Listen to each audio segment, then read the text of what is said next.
Not there anymore.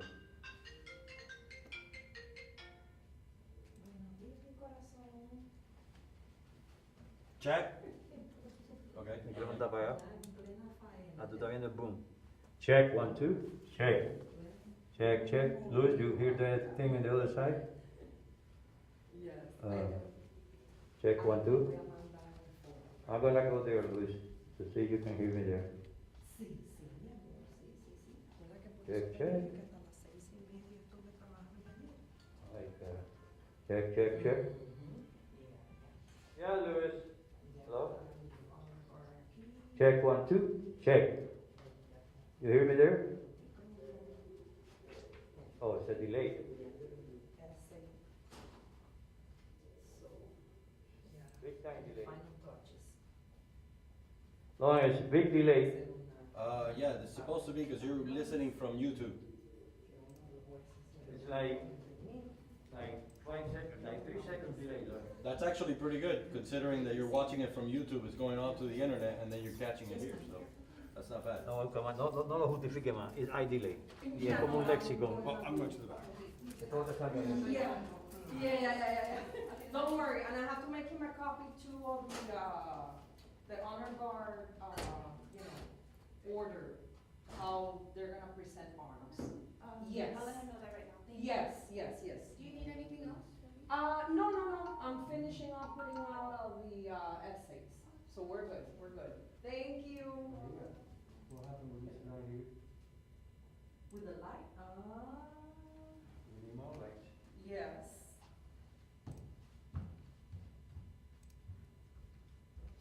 Mikey, Let me call Humberto and ask him. Because we need more lights. Yeah, no, Talking all to- the lights are on off. the mic. Hmm? Talking through the wires. Te tengo que dejar, mi amor, ¿ok? Hablamos más tarde, mi amor. Love you. Bye, mi amor. Check, 1, 2. Check. Check, 1, 2. Is the level good for the? Well, I think I have to increase a little bit, no? Las luces aquí de tu cuarto. Espérate. No, the one going through that thing, the one going through the PA. Louis, you hear me there? Louis, I went to the boys' room.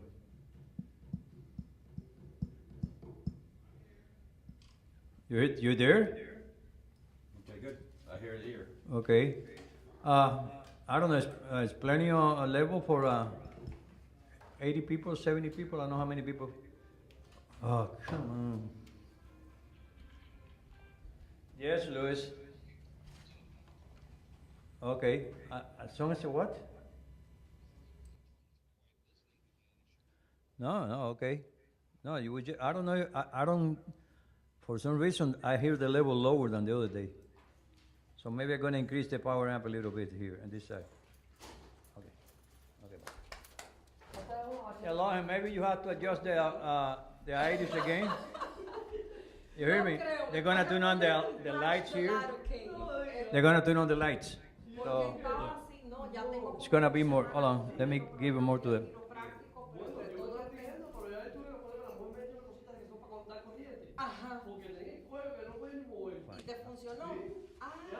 Before.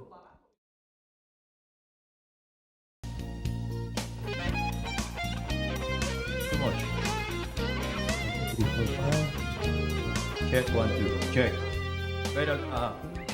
Better lower? Okay.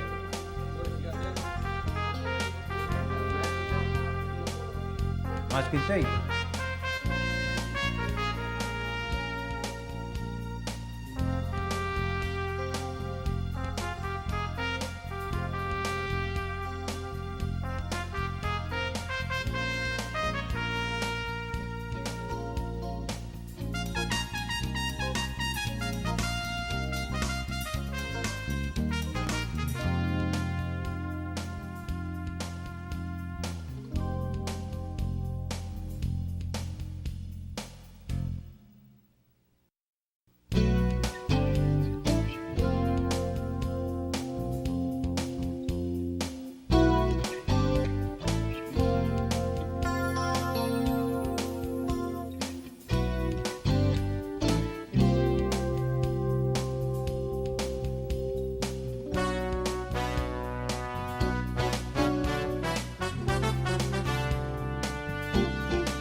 I'm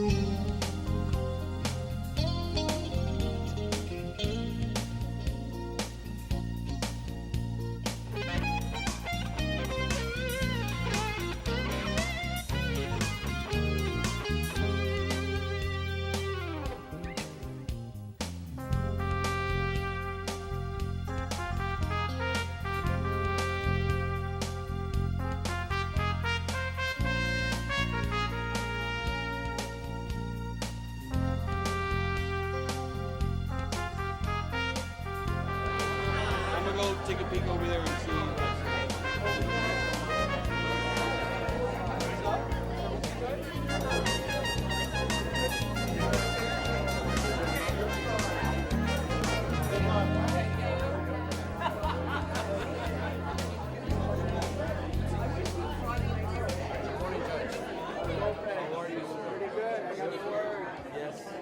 Led by Sergeant Eric Lopez. Congratulations. And I gave there was a short I gave a short synopsis for the on-card portion of the shoot. You did a fine job. Yes. This one.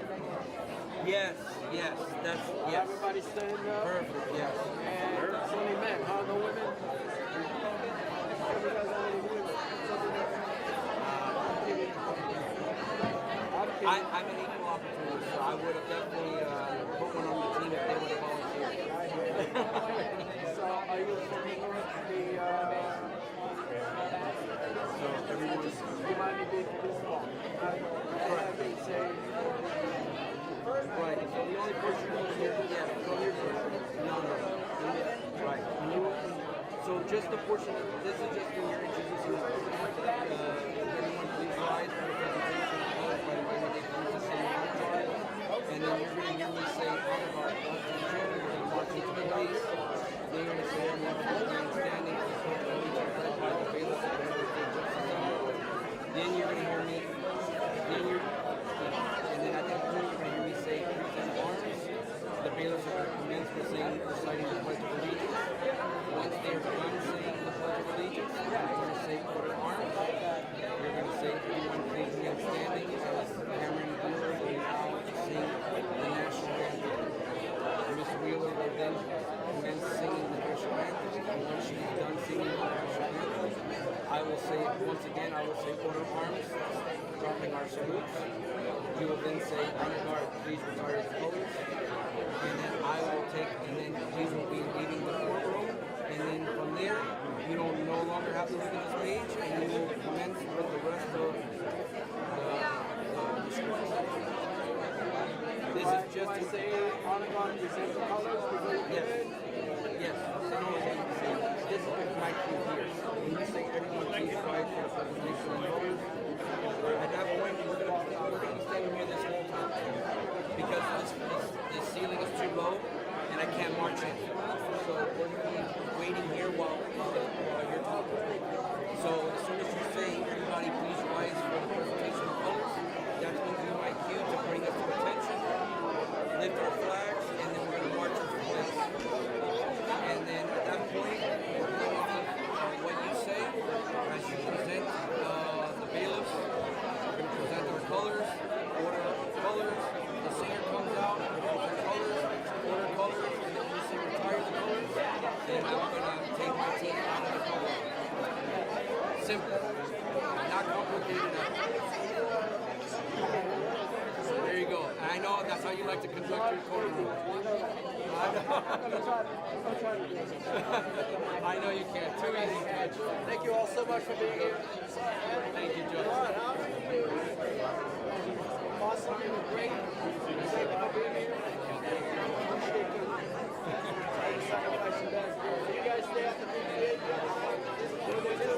And I was moving. I was shocked. That was great. Thank you. Good stuff.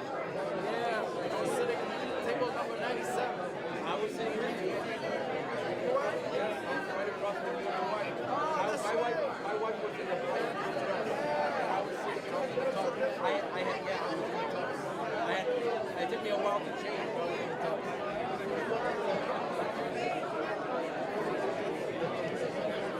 I tried. Thank you.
Did we give you enough car? I can take all the seats again.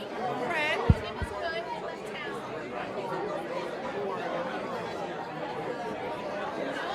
Stop, Josh. It's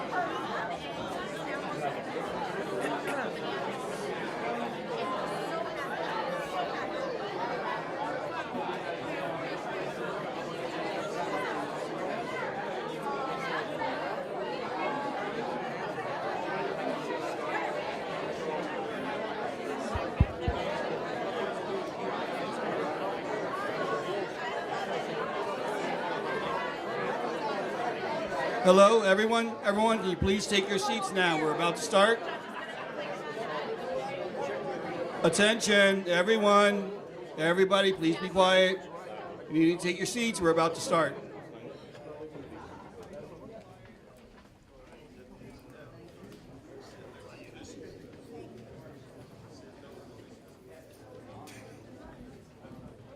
Okay, this isn't right. This is way too high. Who did this? There we go, there we go. That's better. Welcome, everyone. Hello. Good morning. Morning. Welcome to the North Day Justice Center's first post-pandemic in-person Law Day celebration. Woo!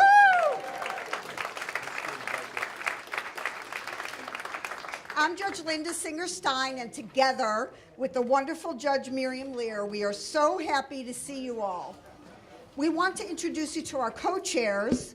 Co-chairs, if you would please stand. We've got Judge Natalie Moore,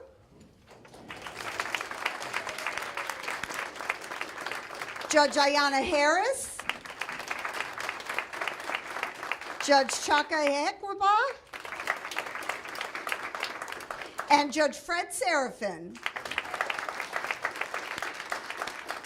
And this wonderful event is being live streamed through the 11th Judicial Circuit's YouTube channel. Judge Lear? Thank you.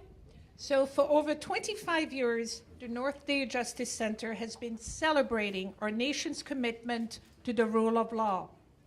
Our founding fathers created the court system to uphold the Constitution and provide balance to our government.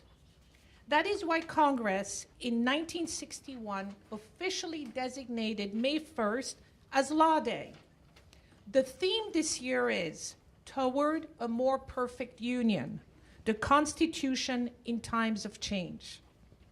You will hear more about this year's theme by our esteemed speaker, Judge Eric Hendon, today. So, without any further ado, let me call our wonderful colleague, Judge Fred Serafin, and let's proceed with the program. Thank you so much, everyone.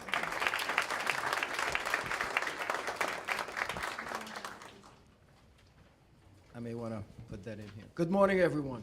Good morning. All right. If I look nervous, you'll forgive me. I know, this is intimidating. Welcome back, Eric.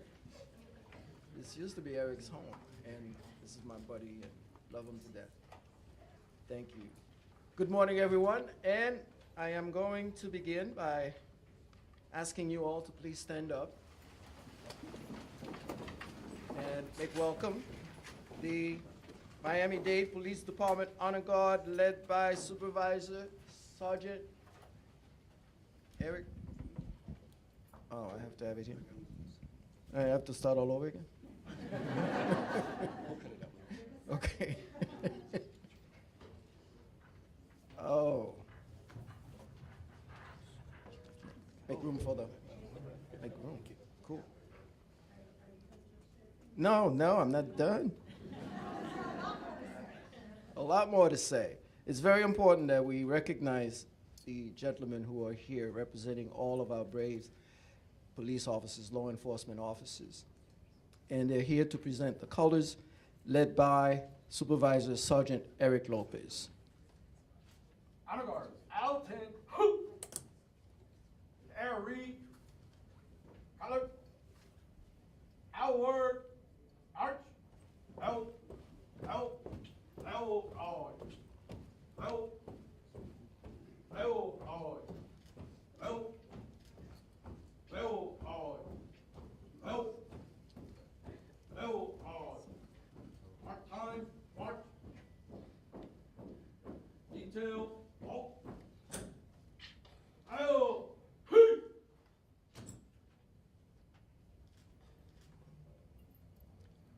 Ladies and gentlemen, please remain standing. We are going to ask now the fine co-workers that we have here in the bodies of our bailiffs. We are very fortunate to have some very wonderful professionals.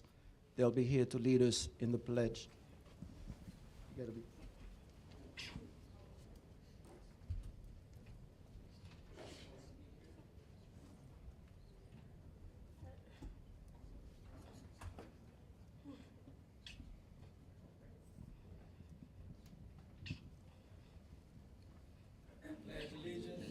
Flag of the United States of America, to the republic for which it stands, one nation, under God, with liberty and justice for all. Thank you so much. Ladies and gentlemen, please welcome Miss Cameron Wheeler, also known as Cammy Liz. I have to tell you that she's the superstars of the Aventura Marketing Council's Young Star Showcase. She's a singer, songwriter, actress, and performer who is a pop powerhouse. Cammy won the National iHeartRadio and Live Music House competition and opened for Billie Eilish, Katy Perry, Sam Smith, and more at Jingle Ball in Los Angeles. She's gonna sing for us.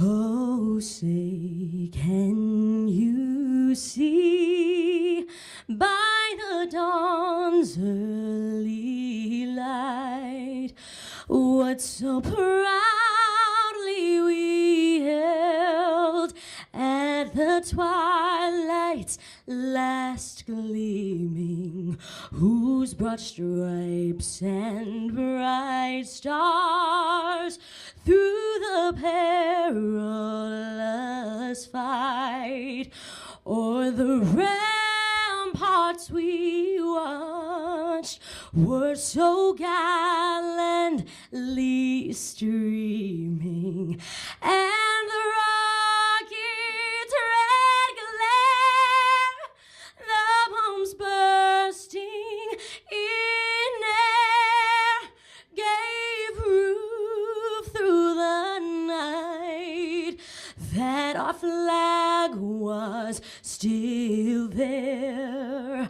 Oh, say, does that star-spangled banner yet wave o'er the land of the free and the home of the brave?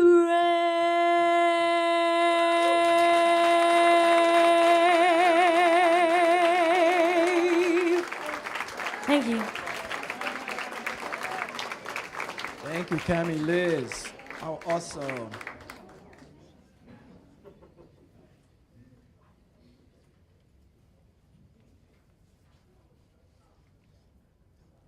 Honor guard, please retire the colors.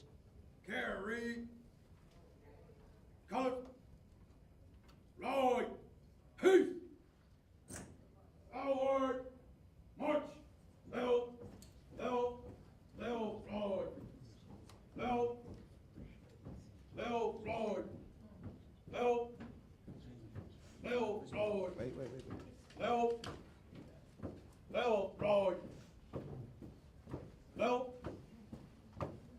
Floyd. Left.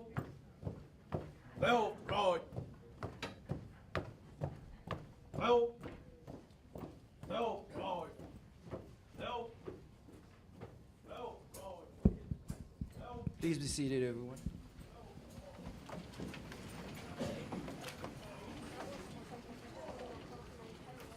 Good morning, everyone. It is so good to see you all in person and see such a wonderful turnout for this great event. I'm Judge Ayanna Harris. I'm one of the judges here at the North Day Justice Center, and I have the pleasure of introducing Mayor Dana Goldman of the city of Sunny Isles Beach. Mayor Goldman was elected after winning a special election on November 16th of 2021, and she has served on the county commission in Sunny Isles since 2014. Over the years, she has spearheaded multiple transportation, community service, and environmental policy initiatives. Mayor Goldman also serves as of counsel for Schutz Bowen in the Miami office, where she is a member of the real estate department. Please help me give her a warm welcome as she does our invocation.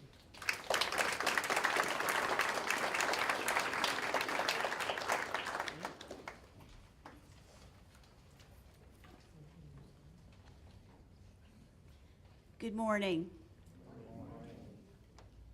How fitting is today's theme for Law Day, Toward a More Perfect Union, the Constitution in Times of Change. Indeed, in times of change. Here, in the company of our esteemed and revered jurists, our law enforcement professionals and personnel, our elected officials, our advocates, and most importantly, our citizenry. For those of us who make the law, for those of us who interpret the law, for those of us who advocate the law, and for those of us who have great respect and reverence for the law. May we reflect today on the role of law in our county, our state, our cities, and in our society, in its many different forms. And shall we always strive to serve as agents of justice, liberty, and equality, and in doing so, shall we achieve a more perfect union.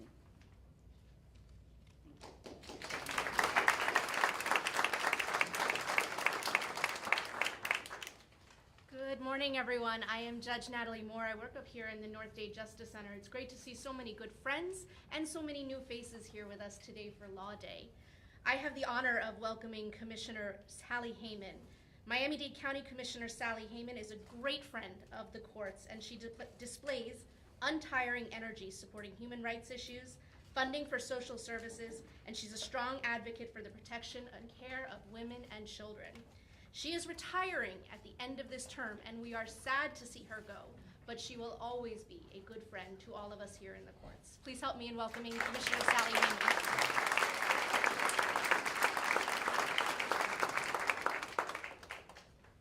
Thank you, Judge.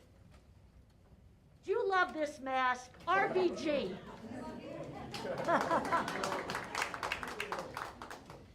It's funny, in reading her biography, she was challenged at Harvard by the president for taking one of two slots with the other woman that could have gone to a man in law school. How about the bench at the North Day Justice Center? Look at the ratio there.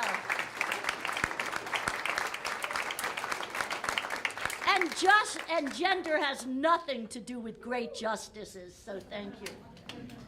Ladies and gentlemen, I am honored to be here today. I'm not sure what was on my schedule beforehand, but Law Day has always been a priority. Thank you, Elaine Adler, the Marketing Council, and always the clerk of the courts, our chief judge, for assuring that we get Law Day in North Dade for our community, whether we are elected with separation of powers on any branch of government. We all know the value of law, and I am so proud that North Dade and the North Dade Justice Center host this year after year. I've participated, thank you to Elaine and Judge Stein and others before Judge Stein, to make sure that the community was involved, because at the end of the day, we all are under the rule of law, and most of us understand the value of it. To all of you out there, regardless of your position, and I'm pleased to see so many that I do know as public servants, regardless of having any title, elected or not, fight for the things you care about. Do it in a way that will lead others to join you, and most of you have, for those that I do know. What I have found over the years in my adult life, whether elected or not, is that important issues are not going to go away. They keep coming back. Some we hope never resurface, others we can't wait to join in, modify, better, and pass on. But they do come back again and again. There will be another time, there will be another day, there'll be other public servants filling our roles. But at the end of the day, it is not the youth that are our future, they're our present. They will benefit from our mentoring, including a day like today. They will benefit from you as leaders, not bosses. And they will take over the roles of responsibilities ably with your guidance and respect of our Constitution, our laws. I am happy to be here, and to everybody else, I'm happy to transfer the reins of my role to other great public servants in the wings, on the dais, on the bench. It will be for the better. Thank you very much for allowing me to serve you.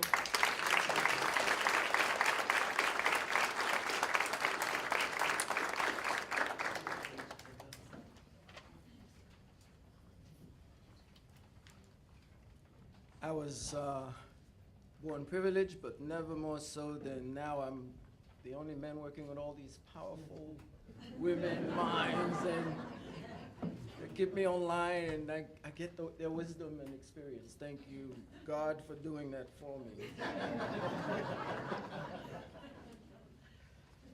Ladies and gentlemen, we are honored to have so many special guests joining us here today.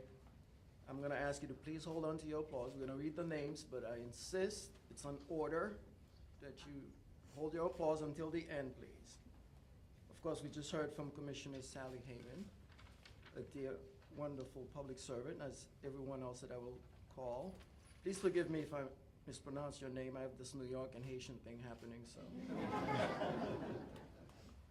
Mayor Enid Weissman, Commissioner Billy Joel, Deputy City Manager Brian Pugliese, Police Chief Michael Bentolila, that was from the city of Aventura, by the way. From the city of Sunny Isles Beach, Mayor Dana Goldman, Vice Mayor Jennifer Vizcarra, Commissioner Fabiola Stuyvesant, Commissioner Jerry Joseph, City Manager Stan Morris, Assistant City Manager Susan Simpson. From the town of Surfside, Mayor Shlomo Denzinger. From the village of El Portal, Mayor Omar Nickerson, Christia Alou, Manager. From Florida City, Vice Mayor Walter Thompson. From Indian Creek Village, Police Chief Eisenhut. Guillermo Almedio, Manager. From the village of Bal Harbor, Police Chief Raleigh Flowers. From Day Legal Aid, Put Something Back Program Manager Bruce Levine. This program provides, for those of you who don't know, free legal, civil legal services to qualifying low-income residents. Co-presenter. Okay. Good morning, ladies and gentlemen. My name is Chaka Ihekwa. I'm also one of the judges here at the North Day Justice Center. We would also like to honor our many colleagues and court family who have, joined us. So present with us here, we have Senior Judge Karen Schwartz. We have Senior Judge Mercedes Bach. We have Senior Judge Raphael Steinhardt. We have, of course, our third DCA judge and featured speaker, Judge Eric Hendon, and his honorable wife, Diane Kennedy. We have Judge Carlos Guzman. Judge Carlos Guzman? Okay. We have Judge Mark Bloomstein, whom I think is joining us by live stream. We have Judge Carlos Lopez. We have Judge Gordon Murray, who is our civil administrative judge for the civil court, county court. We have Judge Michael Barquette. We have Judge Betsy Alvarez Zane.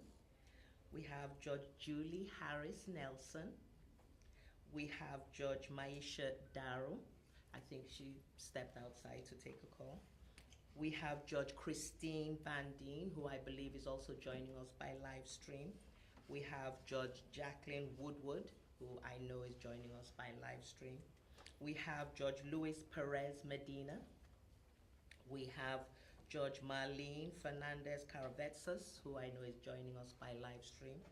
And last of our judges, but most important of all, is Judge Raul Cuervo, who used to be here and just recently went to the criminal courthouse.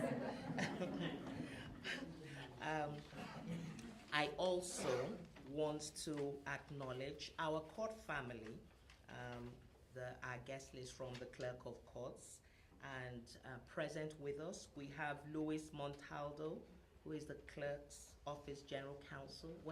Yes, he is there. We have Mark Martinez, the Senior Deputy Clerk of Courts. I see Mr. Martinez. We have Doreen Ruggiero, the Senior Deputy Clerk. There she is. We have Paul Collado, the Courts Division Assistant Director. There he is.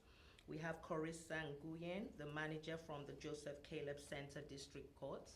Thank you. We have Kenyatta Ellaby, the manager of Hialeah District Court. Oh, he wasn't able to make it, I'm so sorry. We have Jeanette De La Roca, the court's record supervisor from the South Day Justice Center. I hear she last minute was not able to make it. And last but not least, we have our own Shamika McKay, the court's record supervisor here at the North Day Justice Center. Shamika, of course, had to run downstairs to answer some questions. But ladies and gentlemen, you are now free to applaud all our representatives.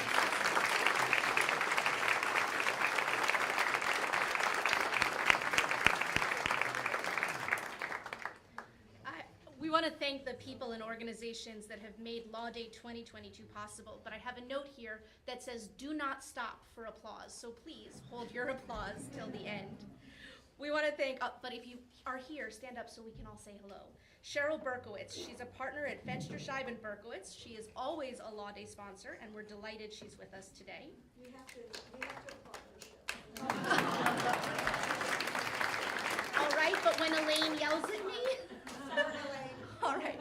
Jeffrey Levinson, Senior Vice President of the Commercial Division, and Gregory Roberts, Vice President of Valley National Bank. Jeff has a long history of supporting the community. Thank you. Al Eskenazi. Al Eskenazi, the founder and CEO of the Community Police Relations Foundation, always providing unbelievable help and support to our law enforcement community and so much more. His associate, Nicole Champagne, is here today. Aventura Marketing Council and Chamber of Commerce, our partner in Law Day for 25 years. And we are so proud to have 9 bar associations who helped sponsor and promote Law Day 2022. From the Caribbean Bar Association, Johanne LaRosier as president and Namidi Jackson, vice president. From the Colombian American Bar Association, Adriana Sante Esteban, president. Alex Leon, past president, and Juan Diaz, vice president. From the Cuban American Bar Association, Miriam Solar, president, Javier Le Soto, vice president, and Noria Costa Lopez, director.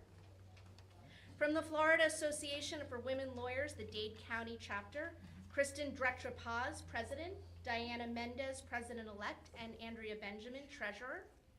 From the Gwinnett Cherry Black Women Lawyers Association, Nakia Ruffin, president, and April Martindale, president-elect. From the Haitian Lawyers Association, Nadine Gedian, president, and Veronique Malabranche, treasurer.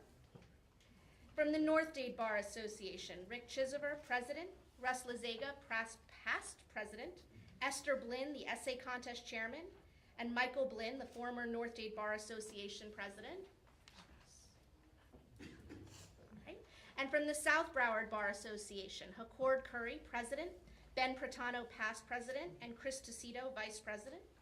From the Wilkie D. Ferguson Jr. Bar Association, Travis Randolph, president, L'Oreal Ashkart, past president, and Chris Lomax, vice president. And there are the student sponsors of our student essay contest, Attorney Russ Lazega, Florida Advocates, the Haitian Bar Association, and the North Dade Bar Association. And now, ladies and gentlemen, a round of applause for everyone who's helped us today.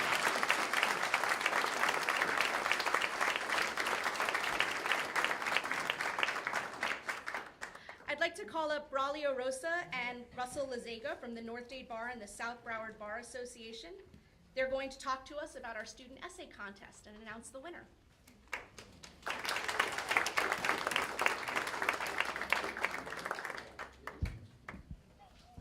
Thank you, Judge. Appreciate it. Thank you, Braulio.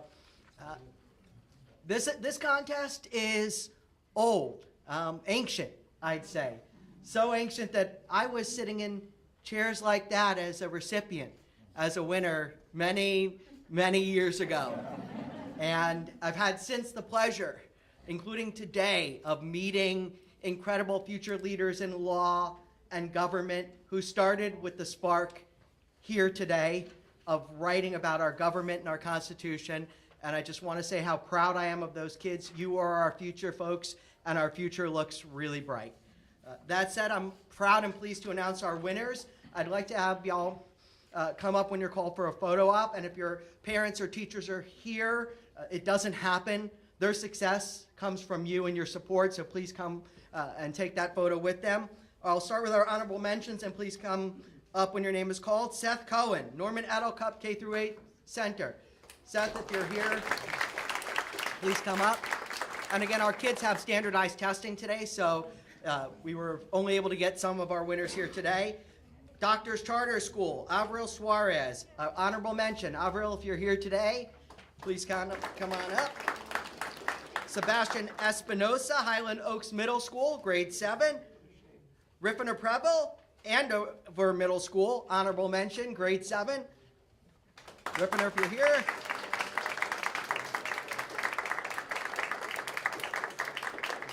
Great to see you. And from our second, and first place winners, third place, Parupa Papri, grade 7, Norman Edel Cup, K-8, if you're here. Don't they deserve a hand?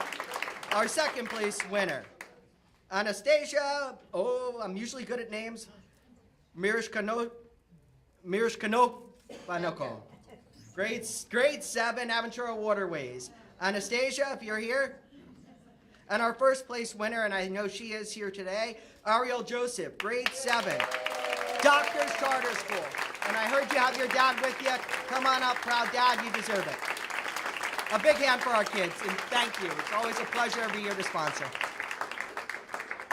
All the North Dade judges, and maybe Judge Hendon, would you come up for a picture? Excuse me, I was given 60 seconds by the coordinator of this event for many, many years, Elaine Adler. My name is Esther Blinn. I'm the Vice President of Law Day. And almost 30 years ago, or over 30 years ago, Michael Blinn, who's here today, was the president of the North Dade Bar and initiated a one-of-a-kind essay contest limited to 7th and 8th graders. And we have been doing this for almost 30 years. The first prize winner, teacher, actually called and emailed me and said, I can't believe it. It's been over 20 years that we have participated in the Law Day Essay Contest, and likewise the other schools. I have a couple of little tidbits, particularly for our wonderful Judge Hendon, who in the past, when he was here at the North Dade Justice Center, a little known fact probably to all of his colleagues, he got very intrigued by it. So every year when we would say that we were doing our Law Day Essay Contest, he would actually call and he said, can I have a preview of the question, and can I have a preview of some of the essays? And so that's a little tidbit that's important, and he's been a devoted admirer of student achievement. Additionally, the very first entry and winner of the first prize was none other than Russell Lazega, who said and attributes his becoming a lawyer to his winning this contest. And I hope that that will actually be true for our winners today that he's already announced. Perhaps since they were to take the role of a Supreme Court justice, maybe one of them will become a Supreme Court justice after all. The essay itself for the first prize winner is on your handout, as is the question. And you can review it at your leisure. And it's my honor to be here and my honor to participate again over the past, actually over 30 years. I was not an attorney when my husband initiated this, but he recruited me. I was a social work professor to help him read the essays. And we had a number, despite all of the testing, et cetera. The entries were outstanding and numerous, actually. And we'll be back next year.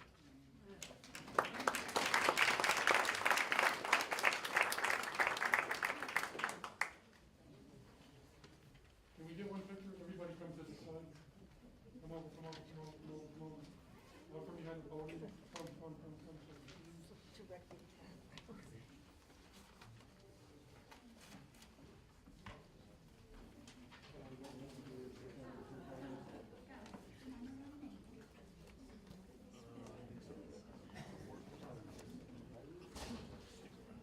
Russell, you gotta find a spot, because that's how we're. Judge? I say judge. Come over this way a little bit. There you go. So we have make some notes. Come forward. Try to make some more room for Russell. Judge, back up a little bit. Turn to me. Look at me. Okay. Ready. And tell your kid to and release. Blow your cell, you can cell. We're good.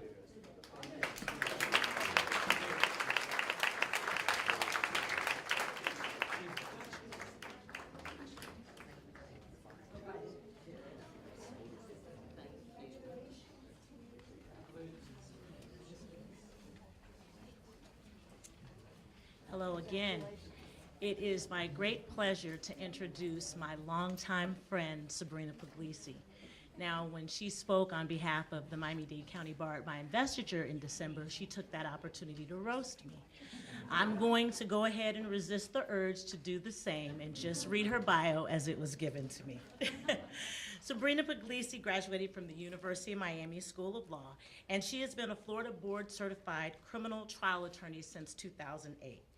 Prior to starting her own firm, Puglisi Law, in 2011, she has the unique experience of having worked as both a Miami-Dade public defender in the state and federal offices for the Southern District of Florida, where she gained valuable experience as a trial attorney handling hundreds of different cases from pretrial through trial. Ms. Puglisi is recognized as one of Florida's super lawyers for criminal defense and South Florida's Legal Guide, and she volunteers her time for different voluntary bar associations. She is the president of the Miami-Dade County Bar Association, past president of the Florida Association of Criminal Defense Lawyers Miami Chapter, and director of FACDL statewide. Please help me in welcoming Sabrina Puglisi.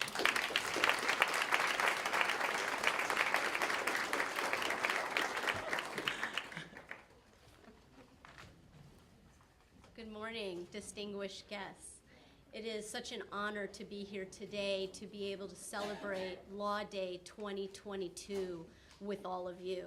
I want to give a special thanks to Judges Singer Stein and Lair and all the judges and all the court personnel that put such a wonderful day an event together for us all to share in today.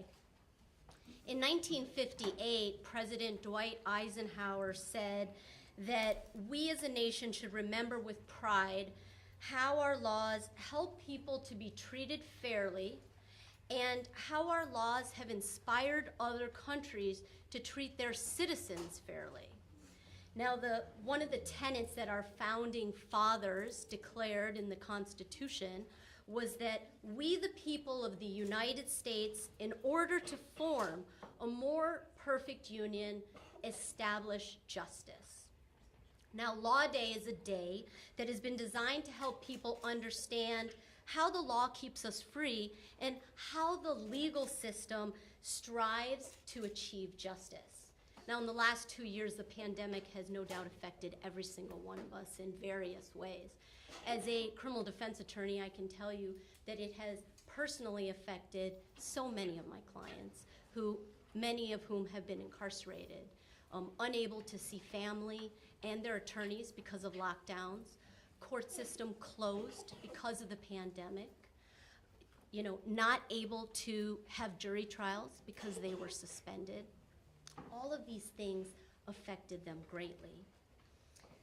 But part of that justice that we have from our Constitution is innocent until proven guilty, the right to a trial by jury, the right to a speedy trial.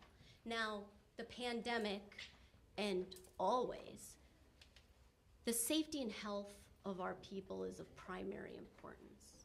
And so one of the things that the Constitution has always given us is also the need to adapt and change as necessary. And as a practicing attorney and the president of the Miami-Dade Bar Association, I witnessed firsthand how our community made those changes. Starting with Chief Judge Soto at the time when the pandemic started and continuing with Chief Judge Safey, they with the Abota Trial Task Force and 3 distinguished specialists in disease, they worked very hard weekly meetings in order to determine when and how it would be safe for jury trials to return.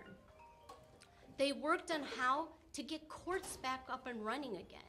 And they did this through getting virtual system, through Zooms, so that everybody, the litigants, the court personnel, the attorneys, the judges, could appear in court safely at their homes.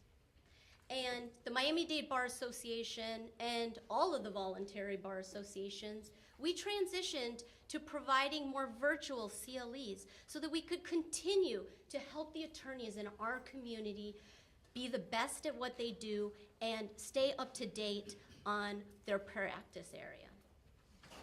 Now, everything that the courts and the voluntary bars have done has been with the goal of ensuring justice. And change can be difficult, but I am proud to call Miami-Dade County my home. I'm proud to have been president of the Miami-Dade Bar Association during this year. And because even in difficult times and times of change, we all strive to work towards a more perfect union. Thank you.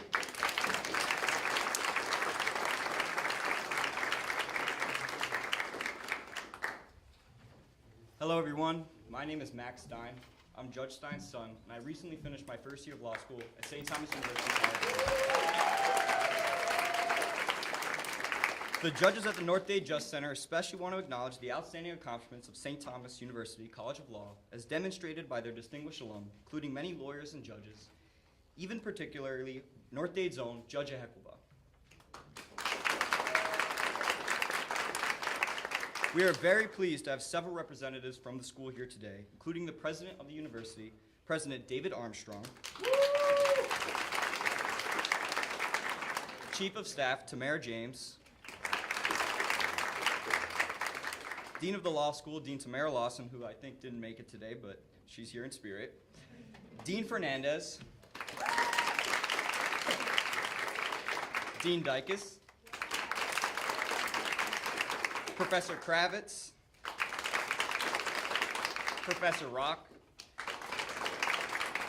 as well as Professor Clark, who is now a new dean at our university. Also, we can't forget my peers who are here today as well. Thank you all for your dedication to and support of the Miami-Dade justice system.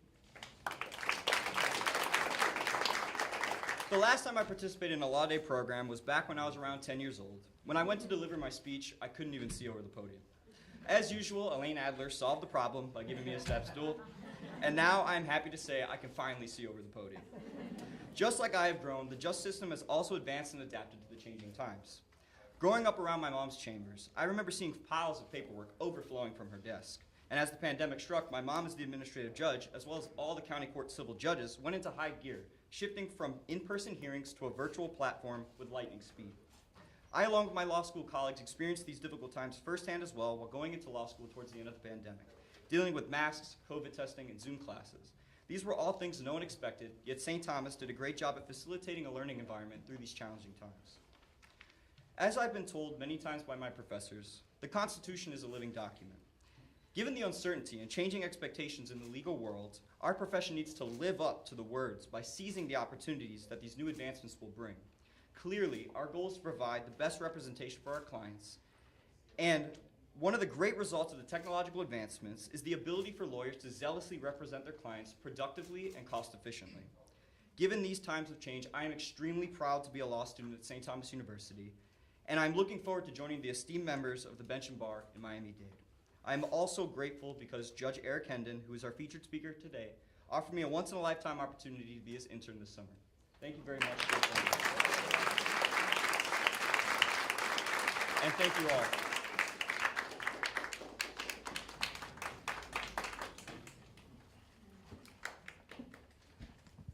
Okay, who saw the glow over there while I was so proud, right?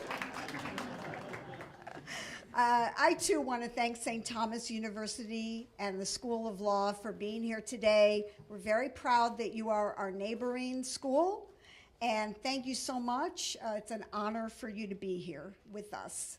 And thank you, Max. I'm so proud, can you tell? I think the funny part is everybody knows Max in this courthouse because he grew up here. But the funny part is when he and my other two children were young, they didn't want anything to do with the law. They said, oh, Mom, we're not being lawyers, forget it. And they each did their own different thing. But during the pandemic, when everything turned into Zoom and I was on Zoom in my living room, Max would come down the stairs and hear the court cases, hear the lawyers, hear my rulings. One day he just said to me, you know what, Mom, I think I can do that too. So here he is, and I'm so proud of you.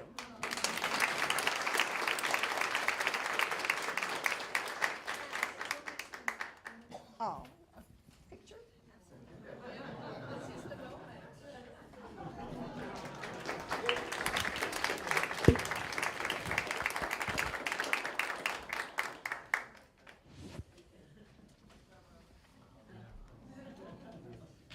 He'll always be my boy, right? He's the oldest. And now I'd like to introduce the wonderful Judge Miriam Lear to introduce our featured speaker, the Honorable Eric Hendon.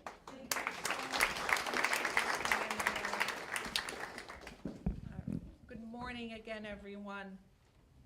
It is such an honor and privilege to introduce truly my dear friend Eric Hendon and my husband's dear friend as well. Welcome home, Judge Hendon. No easy feat to condense in 3 minutes all of your accomplishments. So these are going to be highlights of Judge Hendon's career. So Judge Hendon was a county court judge here at the North Dade Justice Center, as many of you know, for many, many years, before he was elevated to the Circuit Court and then the 3rd District Court of Appeal, where he now presides. As you will hear, Judge Hendon has dedicated himself to the law and public service, often fighting to right injustices. Judge Hendon was born to a Bahamian mother and a Floridian father. His dad was in the Army, and the family moved around a lot, as military families often do. But when Judge Hendon was about 2 years old, they moved to Florida. Judge Hendon attended the University of Florida, where he decided to major in English on the advice of his guidance counselor, who said it would be the best degree to prepare him for law school. And it was. While in law school, Judge Hendon was a certified legal intern at the Public Defender's Office in Jacksonville, where he was assigned to the Felony Trial Division, where he assisted with case preparation and legal research. It was at the time the only unit with 2 African-American lawyers, and they became his mentors. After that experience, Judge Hendon decided to pursue a career in the criminal justice system. After law school, he applied to the state attorney's office and the public defender's office in Miami-Dade, and received job offers from both. Ironically, the start dates for both jobs were the same day. Couldn't believe this when I read that. So he went to the courthouse where both offices were housed, and back then that's how it was, and still not sure which position to accept. But fate had it that he exited the elevator on the 6th floor and saw the sign, State Attorney's Office. So the path was chosen. And Judge Hendon started his career in the appellate division and later transferred to the felony division, where he remained until he left in 1981 to become Director of Legal Services for the James E. Scott Community Association, JESCA, where Judge Hendon supervised a staff of attorneys, paralegals, and clerical employees. From 1984 to 1990, Judge Hendon worked in private practice and represented clients before the county, circuit, and federal courts of South Florida in civil and criminal and administrative matters. He also represented clients before the 3rd District Court of Appeal and the Florida Supreme Court. Judge Hendon was appointed to the bench by Governor Jeb Bush in 1999 and was assigned to the County Court Criminal Division and later to the County Civil Division and became our very special colleague right here in North Dade. And I actually occupy your office now.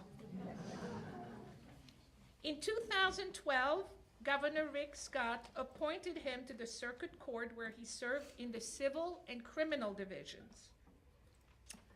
And not too long ago, in 2018, he was appointed to the 3rd District Court of Appeal by Governor Scott, where he serves today. Judge Hendon's experience in the law and public service has provided him with an understanding of the daily needs and demands of Florida's legal system.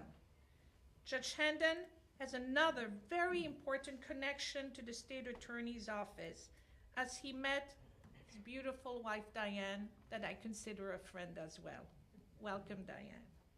He's also the proud father of his very accomplished son, James, and wife, who is also, in her own right, a very accomplished young lady, Christine, and his 2 beautiful grandchildren, Grace and David.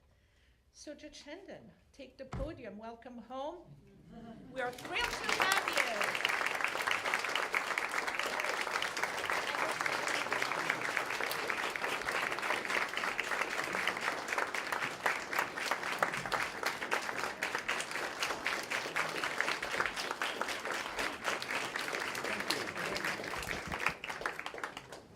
Hello, North Dade.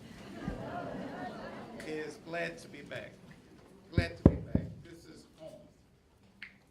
I had a conversation with Judge Stein yesterday, and I was telling her, you know, I've worked in 4 courthouses during my 21 years on the bench. The best experience I had working at any courthouse was here at North Dade. That was my best experience. Under Judge Stein and Judge Lear, this wonderful clerk's office that was always there to give us assistance, the bailiffs. This was the perfect place to work. Not only that, where can you go where you got a fire department 1 block away and a police department 2 blocks away? and all the restaurants you can want right on this handle of life. It's perfect. Law Day was always a great experience here. Max Stein, who will be clerking with my office this summer, I was here when he had to step on the podium to give that speech. Imagine how shocked I was when I saw how he shot up. But he did a great, I forgot who the principal speaker was. I've forgotten, I think it was someone associated with the school board. David Lawrence. Yes, but I remember that. I even have some of the films from the 2007, 2006, 2008. So Law Day was always important. Planning for it with the planning group, with Ms. Adler and the Aventura Council, with the student essays. It was always something to look forward to. I really enjoyed it. Today our task, my task, is to talk about our enduring Constitution. Let me tell you how it's going to start. First, I'm going to give you a little history, but then you're all going to be back in law school. Even those of you who haven't been in law school, you'll be in law school for a little while today.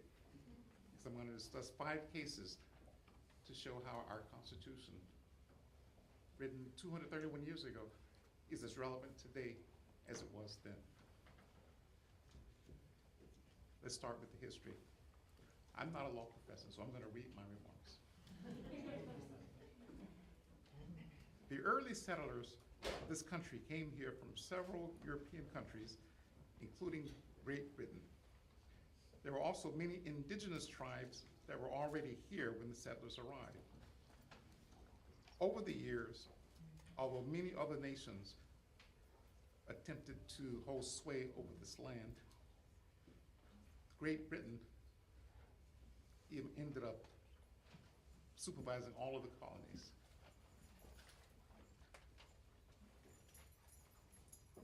One thing that happened under British rule, the colonists' homes, properties, crops, livestock, and monies would be aspirated by the British. They would just come and take it. The settlers eventually got tired of this.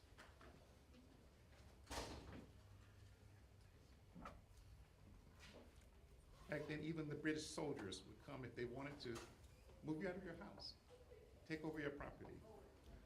Ultimately, the settlers grew tired of this oppression, and wealthy landowners with vast holdings and groups were also tired of having their crops and livestock requisitioned by the British. By organizing and attending secret meetings with others who shared the same grievances, the founders were able to convince all the 13 colonies to unite their forces to fight for independence from Great Britain. In 1776, after defeating the British, America declared its independence. Having gained its independence, the first task of the new nation was to form and set up a government. Due to their experiences under British rule, they definitely did not want an aristocracy or a monarchy. Instead, they decided on writing a constitution.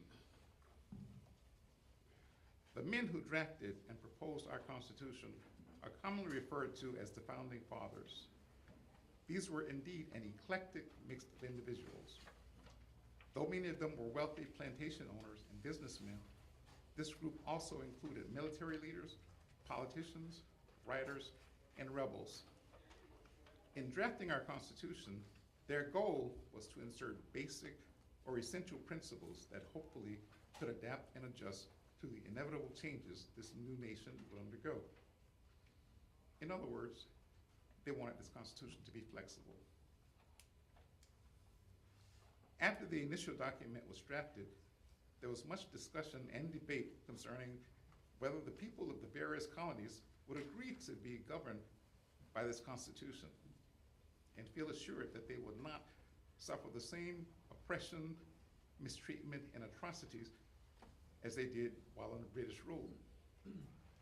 To address these legitimate concerns, Founder James Madison drafted 10 amendments that would later come to be known as the Bill of Rights. These amendments, if ratified by the states, would be rights that are expressly enumerated rights guaranteed to all and would become a permanent part of our Constitution. Now, you're going to hear that phrase a lot, this expressly enumerated rights. In 1791, 15 years after America declared its independence from the British, all of the then existing states ratified the new Constitution and its Bill of Rights. Although our Constitution was adopted over 231 years ago, the foresight and careful drafting of the founders did indeed give our Constitution the flexibility they intended it to have as it relates to how we're governed to this day. I will provide you with some examples of how our United States Supreme Court applies constitutional provisions written 231 years ago to contemporary and not so contemporary factual scenarios when presented with these cases. First, before we talk about the cases, I'm going to read to you 3 of the amendments, the First Amendment, the Third, and the Fourth. Those will be involved in the cases we discuss. The First Amendment says, Congress shall make no law respecting an establishment of religion or prohibiting the free exercise thereof or abridging the freedom of speech or of the press or of the right of the people to peaceably petition the government for redress of grievances.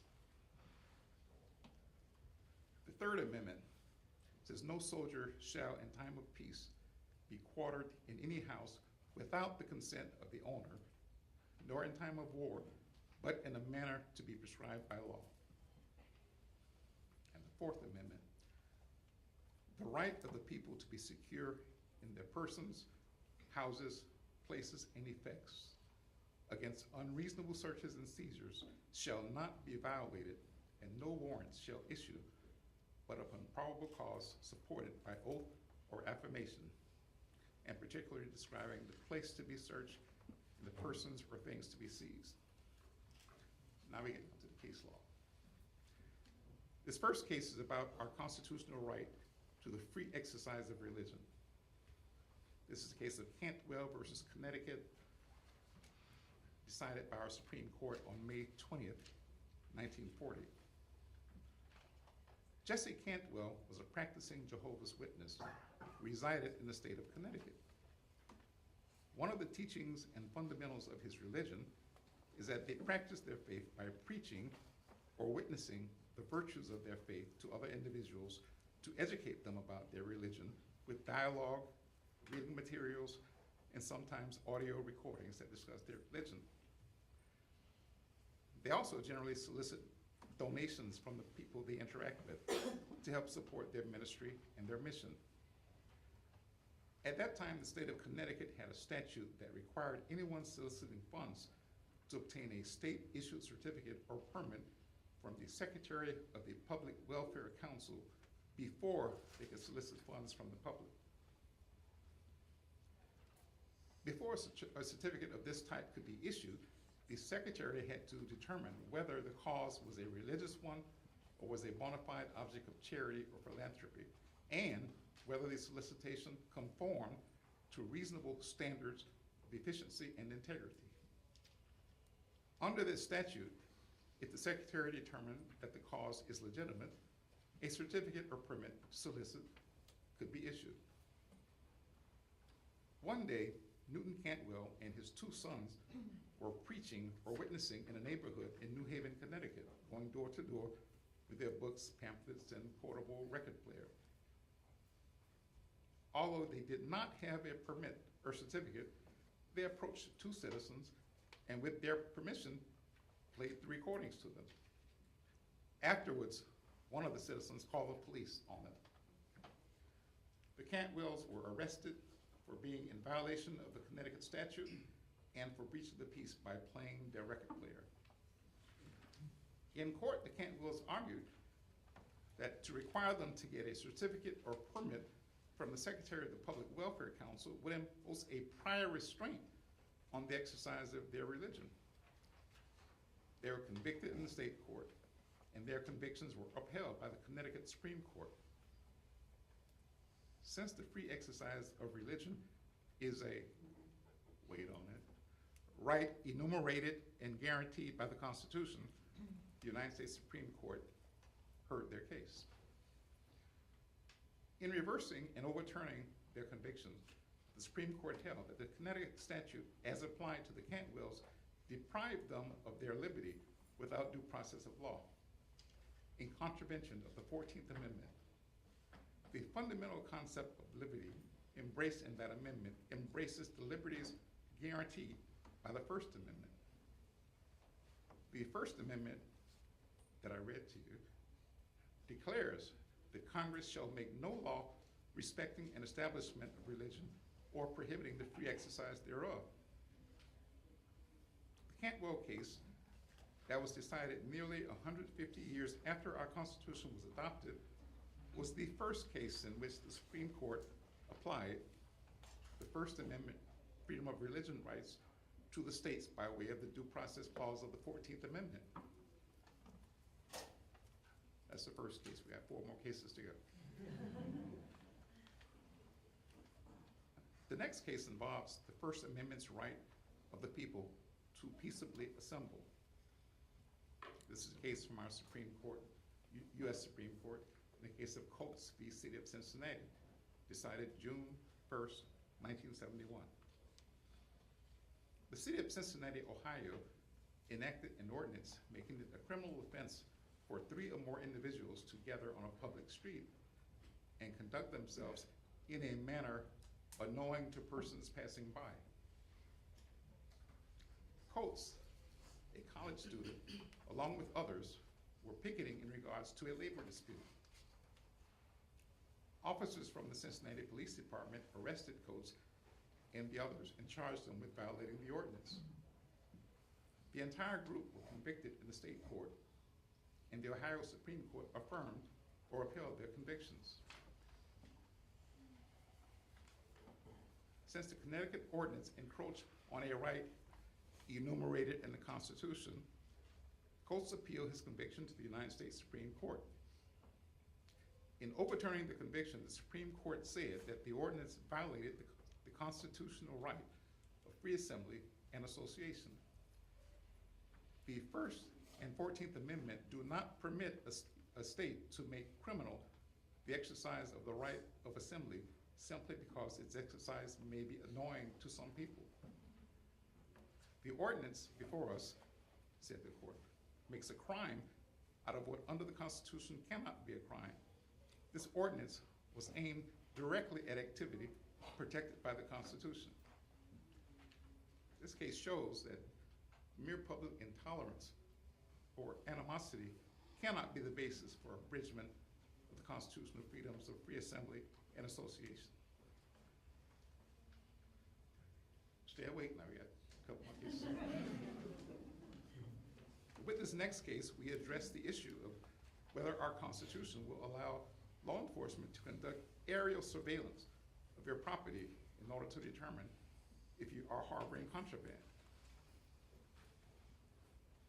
This is the case of Florida versus Riley, decided by the United States Supreme Court, January 13th, 1989. Riley lived in a mobile home located on 5 acres of property in Pasco County, Florida. He had a mobile home and a greenhouse on the property, which was surrounded by a wire fence. A sign on that fence read, "Do not enter." There were trees and shrubs around the fence. You could not see anything from the street other than the fact that there's a mobile home and a greenhouse. One day, the Pasco Sheriff's Office received an anonymous tip that marijuana was being grown on the property. When they went to investigate, the fence was locked and it had the "Do not enter" sign affixed to it. At that time, the officers were unable to confirm the presence of any illegal plants or activity occurring at the property. Shortly thereafter, the officers returned to the property, this time with a helicopter operated by the Sheriff's Office. As they flew over the property at an altitude of approximately 400 feet, they had a bird's eye view of the greenhouse, which was missing about 10% of its roof panels. From the helicopter, the officers were able to see a crop of marijuana plants that were growing inside the greenhouse. They also could see these plants through a side door that was open and visible from the sky. Armed with this information, they were able to get a search warrant. Riley was charged with illegal possession and cultivation of marijuana against the laws of the state of Florida. Riley filed a motion to suppress the evidence in the trial court, alleging that his constitutional right to be free from unreasonable searches and seizures of his home and property had been violated. The trial court granted his motion to suppress the evidence. A state appellate court reversed the trial court and reinstated the charges. He then appealed to the Florida Supreme Court. The Florida Supreme Court reversed that district court's decision and reinstated the trial court's order suppressing the evidence. The case ultimately went before the United States Supreme Court, since it involved the applicability of the Fourth Amendment protections to an aerial search. At the United States Supreme Court, Justice White, along with Justice Kennedy and Chief Justice Scalia concluded that the Fourth Amendment does not require the police traveling in public airways at an altitude of 400 feet to obtain a warrant in order to observe what they could reasonably have, what they could see with their naked eyes. Riley could not have reasonably expected that to have any privacy with anything that can be visibly seen by anyone over the property. As a general proposition, the police may see what can be seen from a public vantage point, as long as they are in a place where they have a right to be.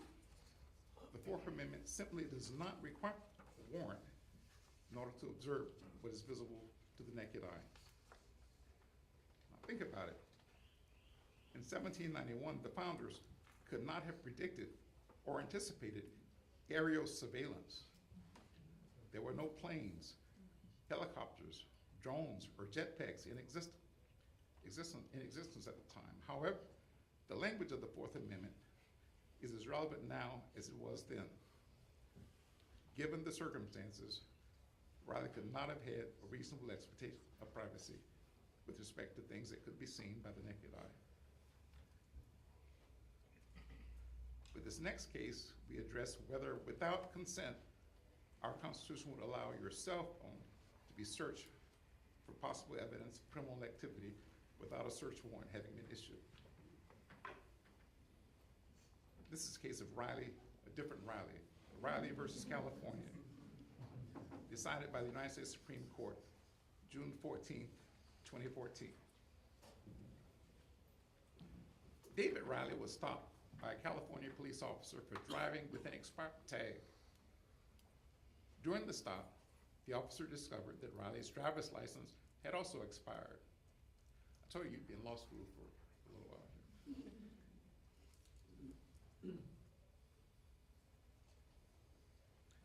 The officers arrested Riley, impounded his car, and conducted an inventory search of the car. This inventory search showed that Riley was in possession of 2 concealed handguns. While conducting a search of Riley's person, the officer found a cell phone in Riley's pants pocket.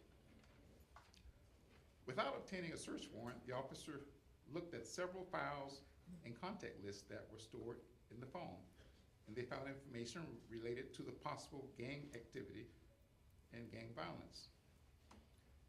At the police station, about 2 hours after Riley's arrest, the police brought in a detective who specialized in gangs to further examine the contents of Riley's cell phone in search of evidence of criminal activity. During their search of Riley's cell phone, they found several photos and videos, one of which connected Riley with a gang shooting that they just happened to be investigating. Riley was subsequently charged with that shooting. Prior to trial, Riley moved to suppress all of the evidence that the police had obtained by searching his phone without a warrant.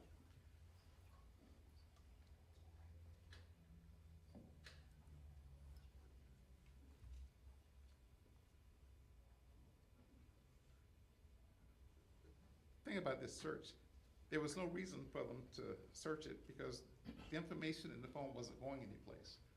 The phone wasn't going anyplace. They certainly had enough time to apply for and receive a warrant. he filed his motion to suppress. The trial judge denied his motion to suppress the evidence. This evidence was used during his trial and he was convicted. The California Court of Appeal affirmed his conviction. The California Supreme Court denied his petition for review. In 2014, the United States Supreme Court agreed to hear the case since it involved a fundamental right expressly enumerated within the Constitution. In reversing Riley's conviction, Chief Justice Roberts said, and I'm paraphrasing, "Cell phones are different from other objects that might be kept on an arrestee's person.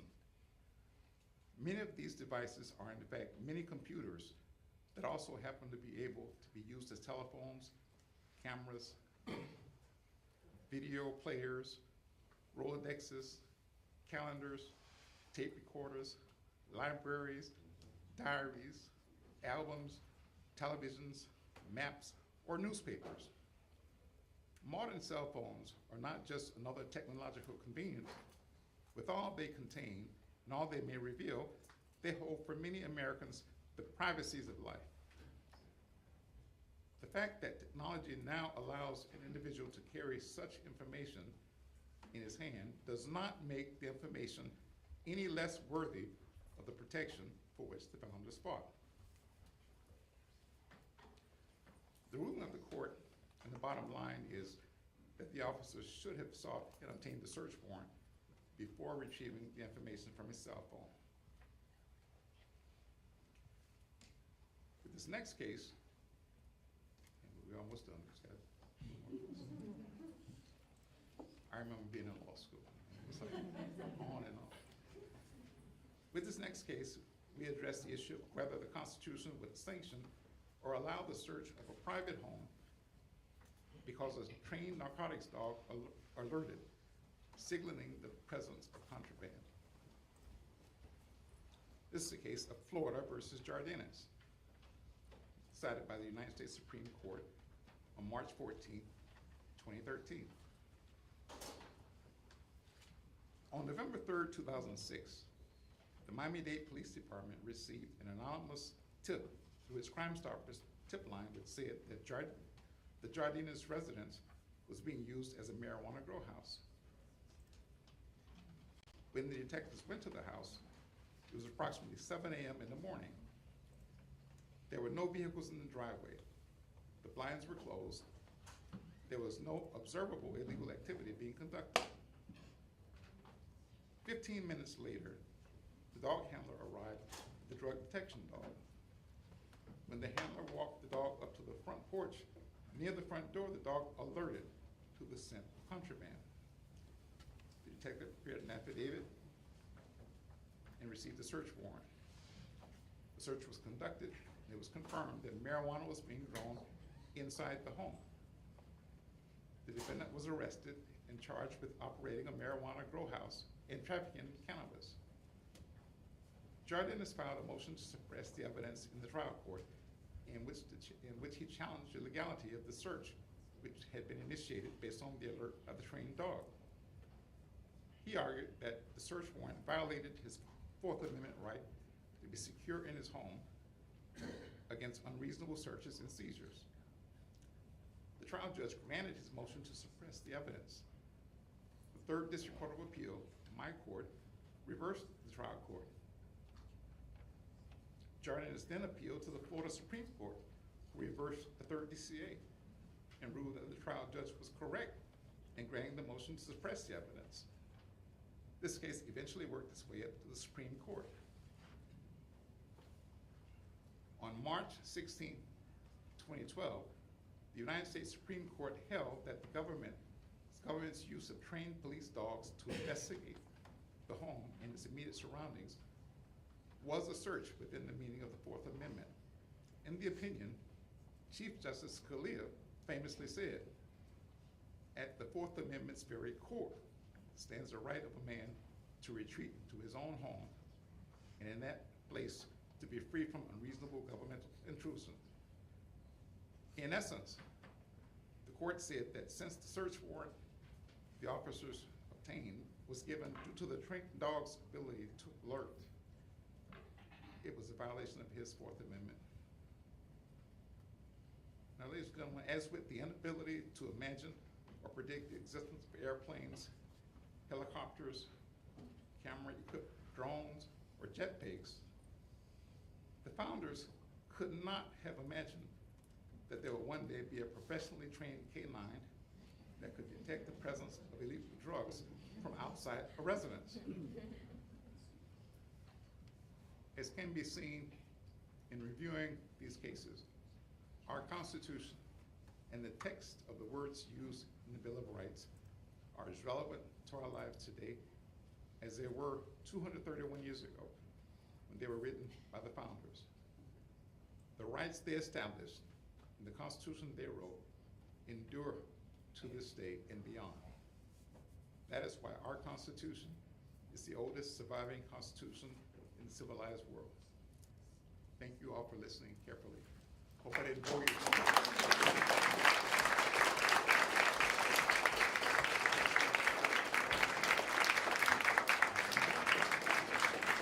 All right, wait. Judge Hendon, we need you. One more thing I want to say. I brought with me 35 pocket constitutions.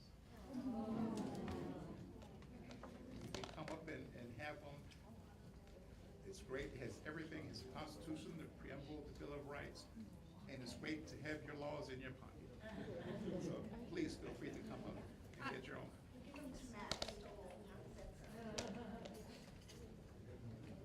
Judge Hendon, your remarks made us better understand the legal process that protects our liberties today. So you were very much on point, and we appreciate everything that you've done for us and your hard work.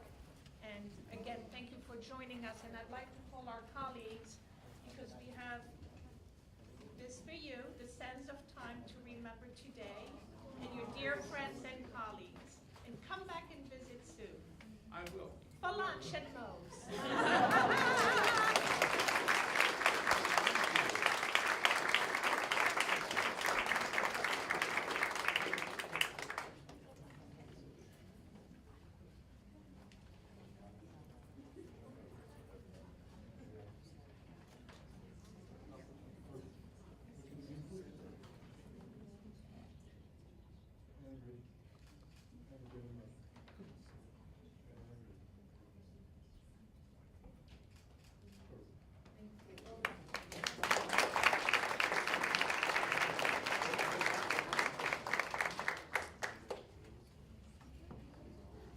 Well, I think the appellate court should be held here, Judge Hendon.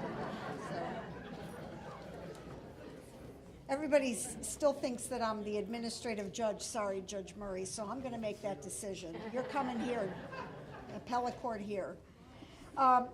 We're winding up the program, but I wanted to say that, you know, I wanted to give credit where credit's due. And Judge Lear started this program over 25 years ago, and I think she really deserves a round of applause.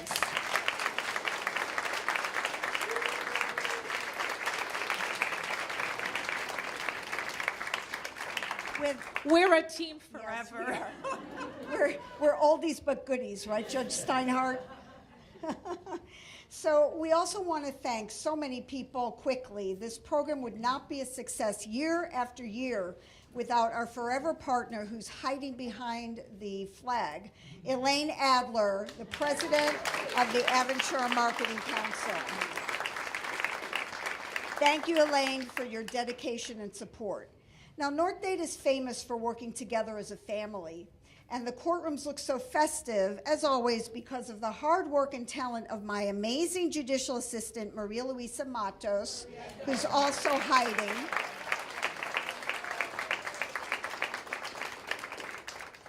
And in addition to Maria, we have got a fantastic team of judicial assistants and bailiffs. Michelle, Sheila, Janai, Nathania, Giselle, Brian, Evance, George, Cecilio, Fredeline, and Anthony. You know, these public servants make the court proceedings go smoothly, and they rarely get the recognition that they deserve. So please give them a round of applause.